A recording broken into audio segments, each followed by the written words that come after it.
Sahabat Asal Omong, selamat berjumpa kembali dengan kami. Pada hari ini kita akan berbincang-bincang tentang Hari Raya Lebaran. Nah, kita akan membicarakan tentang Hari Raya Lebaran ini bersama pakar kita, Bang Julius. Salam, Bang. Selamat, apa kabar? Kabar baik, Bang ya. Sebentar lagi kita akan merayakan Hari Raya Lebaran, dan oleh karena itu maka teman-teman Asal Omong, kami mengucapkan selamat merayakan Hari Raya Lebaran. Mudah-mudahan Hari Raya Lebaran yang akan segera kita rayakan pada tahun ini, tahun 2023 ini yang sebentar lagi akan datang, akan menjadi cahaya yang akan menuntun bangsa kita menuju pemilu pada tahun 2024 nanti. Semua kita tahu bahwa Hari Raya Lebaran atau Hari Raya agama-agama yang lain pasti selalu memunculkan semangat yang baru, pasti selalu memunculkan cita-cita yang baru, pasti selalu memunculkan pembaharuan di dalam hidup. Artinya mudah-mudahan dengan Hari Raya Lebaran yang akan kita rayakan ini, pikiran-pikiran buruk tentang bangsa dan negara kita di hari-hari yang akan datang itu juga pelan-pelan dibersihkan. Jadi kurang lebih begitu, Bang. Tetapi Bang Jul dan teman-teman sekalian, sebetulnya tiap kali Hari Raya Lebaran tiba itu saya selalu teringat pengalaman masa kecil ya, ketika masih di kampung dulu, Bang Jul. Hari Raya Lebaran itu merupakan salah satu momen, merupakan salah satu kesempatan yang kami tunggu-tunggu sebagai anak-anak kecil itu di kampung, Bang. Tetapi pada saat itu, ketika perayaan Lebaran itu tiba, kami hampir tidak pernah mendefinisikan diri dengan identitas agama tertentu. Hari Raya Lebaran itu adalah perayaan yang dapat dinikmati oleh semua anak-anak, dan juga kalau saya tidak salah ingat, Hari Raya Lebaran juga itu dinikmati sebagai kesempatan yang dapat dinikmati oleh semua orang dewasa juga. Ya. Saya masih ingat waktu kami masih SD di Labuan Bajo, Bang Jul, setiap Hari Raya Lebaran itu kan malamnya itu kan ada malam takbiran, ya, malam takbiran itu ya. Nah, ada pawai obor itu. Nah, betul. Semua kami itu, Bang Jul, ikut merayakan Hari Raya Lebaran itu, ikut pawai obor itu. Ya. Ya. Dan pengalaman-pengalaman ini menurut saya itu sangat menarik. Itu artinya bahwa kita memiliki kenangan akan perayaan Hari Raya Lebaran meskipun kita bukan orang Muslim. Betul. Jadi berdasarkan pengalaman masa kecil itu, Lebaran itu adalah pesta kegembiraan yang dapat dinikmati oleh siapa saja sebetulnya. Tidak harus juga hanya dinikmati hanya oleh orang-orang Muslim. Betul. Sama juga halnya, Bang, dengan perayaan Natal gitu, atau perayaan Paskah. Ketika saya masih kecil dulu, saya masih ingat bahwa yang ikut berpartisipasi menyiapkan tenda-tenda Natal itu di luar gereja itu adalah teman-teman, saudara-saudara dari agama Muslim. Jadi banyak sekali haji-haji yang terlibat menyumbangkan kursinya untuk dapat diduduki, ya, menjadi tempat untuk umat-umat yang hadir. Itu hanya perayaan-perayaan besar agama, dan terutama secara khusus Hari Raya Lebaran ini adalah perayaan untuk semua orang. Jadi bukan hanya perayaan khusus untuk agama Muslim gitu. Jadi mungkin spesialnya bagi mereka, tapi itu bukan berarti bahwa agama-agama lain itu hanya menonton. Sekurang-kurangnya berdasarkan pengalaman masa kecil begitu, Bang. Ya. Ya, bagaimana pengalaman? Atau Abang punya pengalaman tersendiri mengenai soal itu ya? Ya, kalau kita di Flores sih kurang lebih sama lah. Ya. Dan dulu memang tidak ada identitas ini Katolik, ini Islam, tapi pokoknya kita Lebaran baru jadi satu. Dan semua nuansa kegembiraannya itu ada. Nah, sehingga kebiasaan yang apa kita alami di kampung halaman setelah kita keluar. Saya separuh hidup saya remaja saya di Makassar, dan kurang lebih hampir sama seperti itu. Dan dulu waktu kita remaja yang kita nanti-nantikan itu adalah bulan puasa, Kenapa? Karena kita sering ikut tarawih keliling bersama teman-teman. Ya. Nah, mereka tarawih, kita yang jaga parkir. Nah, seperti itu. Jadi tidak ada perbedaan. Jadi kesininya juga saya rasa dengan banyaknya umur yang kita miliki sekarang ini, saya rasa tidak mengalami pergeseran dari nilai bahwa Lebaran itu adalah pesta kegembiraan untuk semua orang. Ya. Bukan hanya milik teman-teman yang Muslim. Ya, secara khusus mereka merayakannya, ya. Tetapi kegembiraan itu dirayakan oleh semua orang gitu, apapun agamanya. Betul. Sekurang-kurangnya ini kan pengalaman masa kecil kita, Bang, gitu.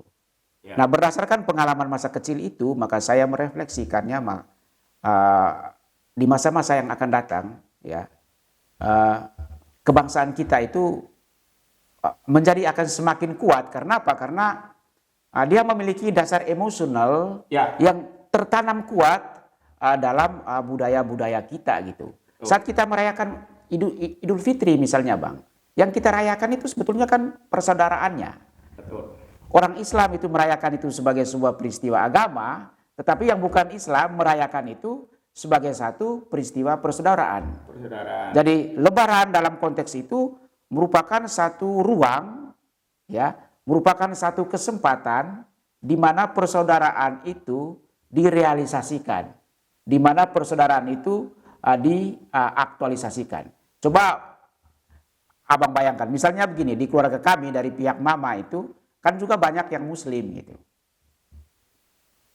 Nah, kakek saya itu yang tertua dan adik-adiknya semua itu Muslim, gitu.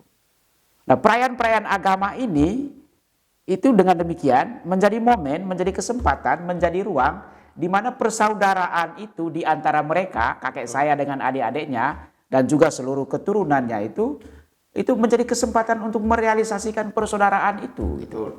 Karena itu Lebaran itu adalah memang betul-betul peristiwa persaudaraan. Ya, seperti itu memang kenyataannya. Dan saya cukup yakin juga, Bang, di Jawa juga banyak begitu ya. Dalam satu keluarga misalnya ada yang Muslim, ada yang Konghucu, ada yang Kristen, ada yang Buddha dan lain sebagainya gitu. Di Jawa juga saya kalau di Jawa yang seperti itu. Keluarga istri saya. Ya.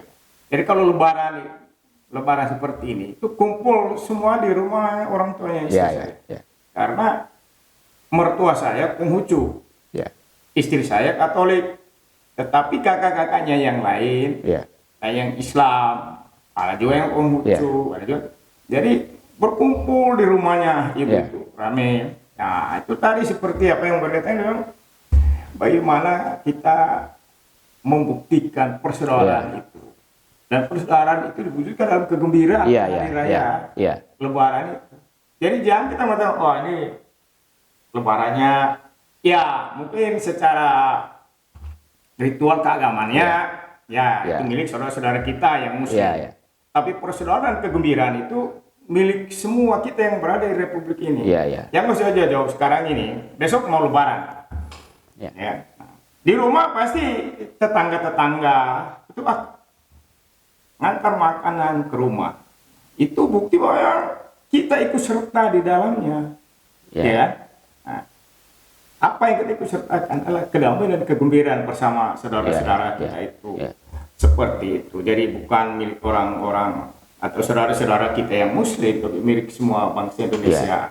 Walaupun kita sering nonton di televisi ada riak-riak atau ya itu perlulah untuk memperkuat seperti apa yang Bung Ardi katakan, untuk memperkuat identitas kita, ya kan, untuk memperkuat solidaritas dan persaudaraan kita anak bangsa, seperti itu.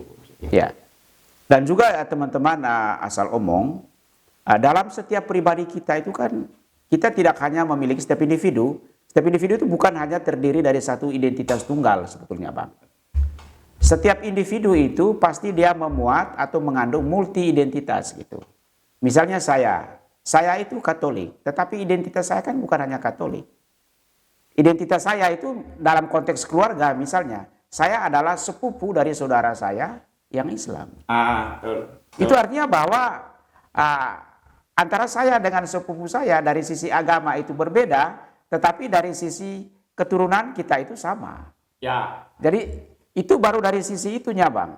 Lalu kemudian dari sisi ruang lingkup pergaulan kita misalnya begitu. Saya dengan Abang misalnya agamanya beda, tapi kan kita satu kewargaan gitu.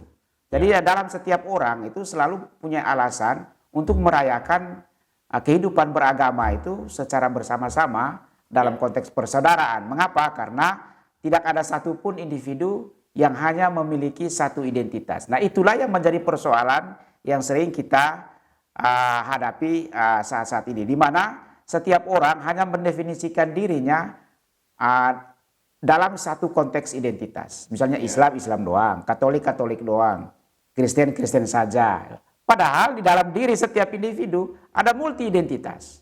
Ya, kita dua mungkin berbeda, tapi kan kita memiliki minat yang sama. Kita mungkin klub bola kaki yang sama. Itu artinya bahwa klub bola kaki itu menjadi alasan kita berjumpa. Begitu, karena kita berada dalam satu klub yang sama, maka apa yang Abang rayakan juga saya ikut gembira merayakannya. Jadi kurang lebih begitu. Nah, oleh karena itu ya teman-teman ya juga Bang Jul, saya kira kita akan selalu optimis mengenai masa depan kebangsaan kita. Karena itu tadi bahwa dalam setiap individu pasti memuat multi identitasnya. Ya. Jangan pernah mendefinisikan, mereduksi diri itu hanya dalam konteks satu identitas gitu. Ya, kita itu adalah multi identitas. Yang menjadi persoalan sekarang adalah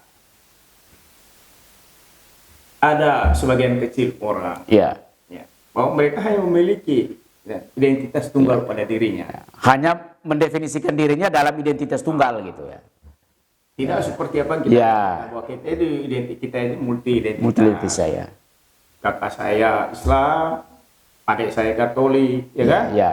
Tapi keturunan yang sama, ya betul ya betul. Dari satu garis keturunan. Ya seperti Bung Ari katakan memang sangat yakin bahwa ke depan identitas kita sebagai bangsa akan semakin kuat. Saya rasa seperti itu.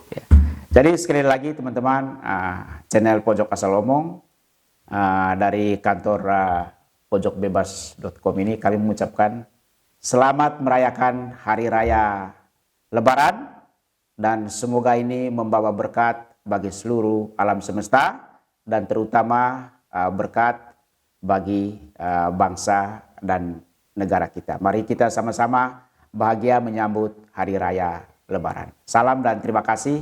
Sampai jumpa kembali dengan topik-topik berikutnya.